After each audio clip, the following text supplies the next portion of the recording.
স্বাস্থ্য ও পরিবার কল্যাণ উপদেষ্টা নূরজাহান বেগমের আশ্বাসে কর্মবিরতি স্থগিত করেছে ইন্টার্ন চিকিৎসকরা।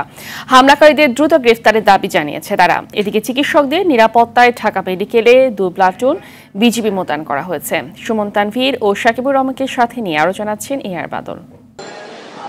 হাসপাতালে হামলা ও সহকর্মীকে মারধরের ঘটনায় জড়িতদের শাস্তির দাবিতে কর্মবিরতির ঘোষণা দিয়েছিলেন ইন্টার্ন চিকিৎসকরা। এর ফলে ভেঙে পড়ে স্বাস্থ্য ব্যবস্থা।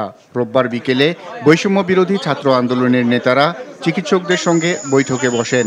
এ সময় হামলাকারীদের দ্রুত গ্রেপ্তারের আশ্বাস দেন স্বাস্থ্য উপদেষ্টা। রোগীর লোক তাকে বের করে তার উপরে ধস্তাধস্তি করে তাকে মারে। 24 ঘন্টার কর্মসূচি স্থগিত করে কাজে যোগ দেন ইন্টার্ন চিকিৎসকরা। হাসপাতাল কর্তৃপক্ষের আশা, আসামি গ্রেপ্তারের মধ্য দিয়ে সংকটের সমাধান হবে। এআর বাদল, RTV, ঢাকা।